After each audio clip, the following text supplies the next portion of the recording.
Goeiedag en baie welkom by vandag se kort boodskap. En my naam is Caroline en ons vraag vir die dag is die volgende.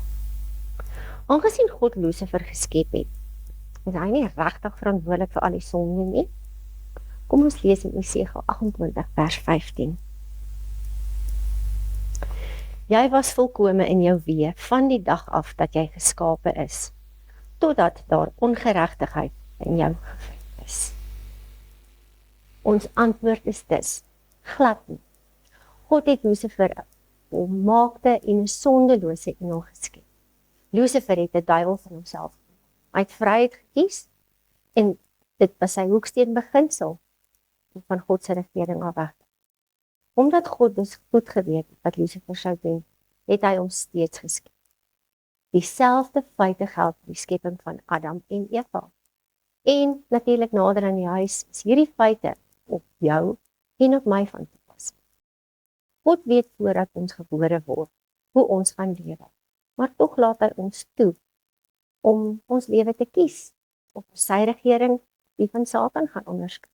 God is bereid om eeue verkeerd beoordeel, vals beskuldig en blameer te, terwyl hy die tyd neem om elke persoon toe te laat om vrylik te kies, wie hy op sy gaan volg.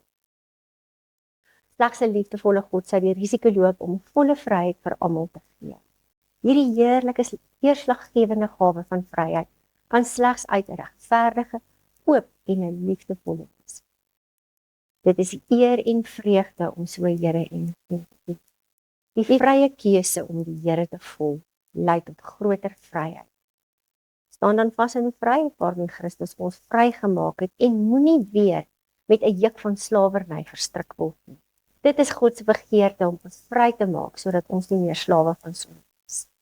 Jy sien, die sondeprobleem sal binnekort eindig. Johannes het gesê, en ek het 'n nuwe hemel en 'n nuwe aarde gesien, want die eerste hemel en die eerste aarde het verbygegaan. In Openbaring 21 vers 1.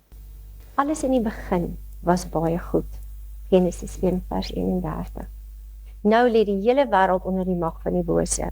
1 Johannes 5 vers 19. Maar binnekort sal die aarde herstel word volgens God se oorspronklike plan. Tot dan kies mense oral om God of Satan te dien. Kom ons gebruik ons fantastiese Godgegewe vryheid om die Here te kies en hom te dien. Kom ons bid saam. Koning Jesus, baie dankie vir die voorreg en die vryheid om te kan kies. Dis my keuse om U vandag te kies en ek wil U dien. Ek draai van die vyand af en wandel in gehoorsaamheid aan U wet, wat ware vryheid bring. Ons loof U kosbare naam. Amen.